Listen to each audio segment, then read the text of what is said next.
pertumbuhan ekonomi pada program 5 tahun ke-14 di satu bidang, yaitu harus melancarkan lagi sirkulasi ekonomi dan juga harus bersandar pada inovasi iptek, dan di bidang yang lain harus terus memperluas kebutuhan domestik ya. Yang pertama harus mempertimbangkan kebutuhan kelompok orang yang berbeda ya. Misalnya di daerah berbeda, misalnya di kota atau desa ya, atau di bagian Tiongkok yang berbeda ya. Masyarakat di sana juga punya kebutuhan yang berbeda ya. Misalnya kalau bagi masyarakat di daerah yang terpencil ya, bagi mereka mungkin jumlah konsumsi itu lebih penting ya daripada kualitasnya ya. Tapi kalau di kota besar itu lebih dibandingkannya adalah kualitas ya.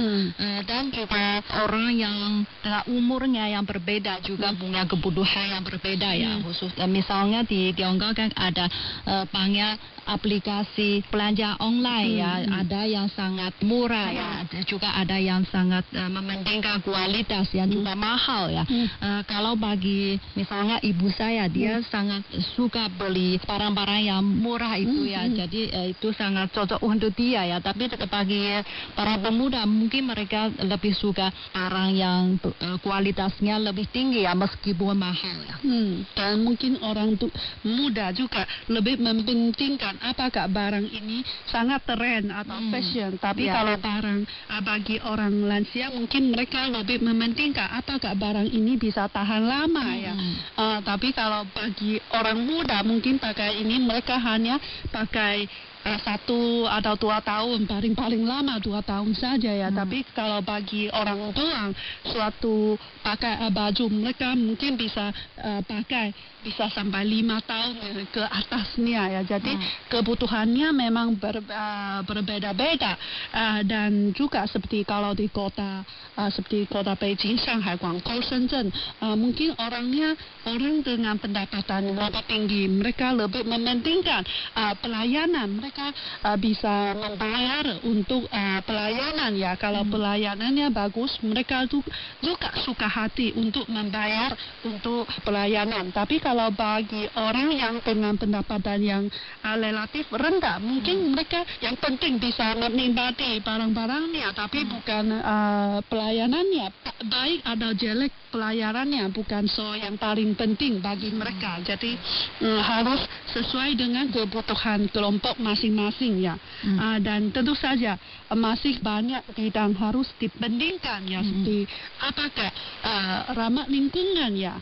Ya, memang pembangunan hijau atau ramah lingkungan ya semakin penting yang juga dibandingkan oleh pemerintah Tiongkok ya. Dulu mungkin yang dikejarnya lebih dibandingkan itu adalah kecepatan pembangunan ya. Tapi sekarang lebih mementingkan lingkungan ya, khususnya lingkungan ekologis ya. Karena kalau manusia itu ingin berdampingan dengan lingkungan itu dengan harmonis ya, harus mementingkan lingkungan ya. Kalau ingin mewujudkan pembangunan berkelanjutan ya.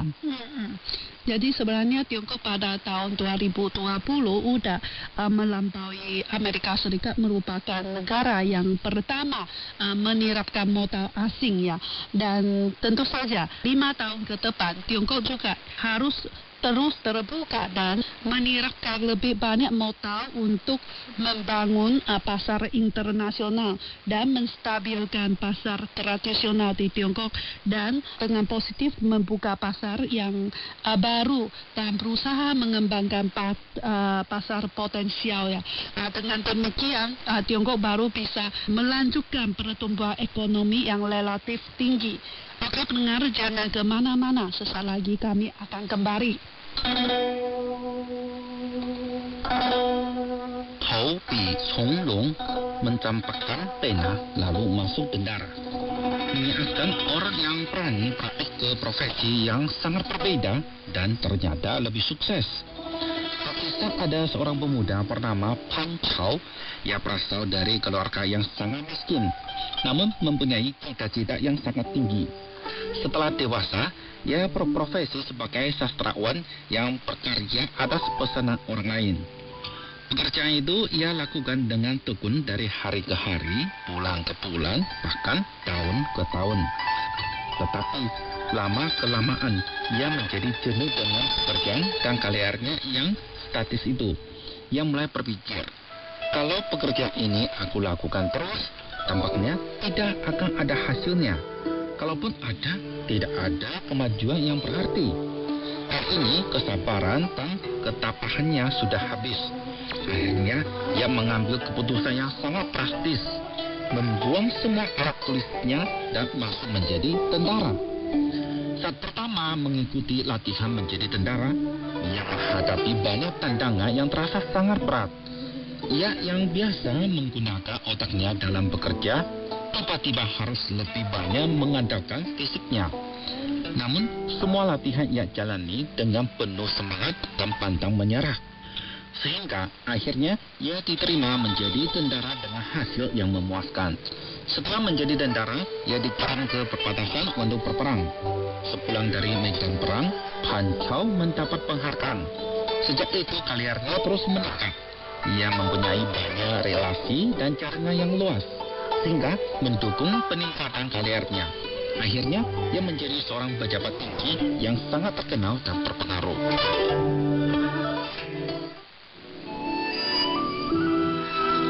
Orbit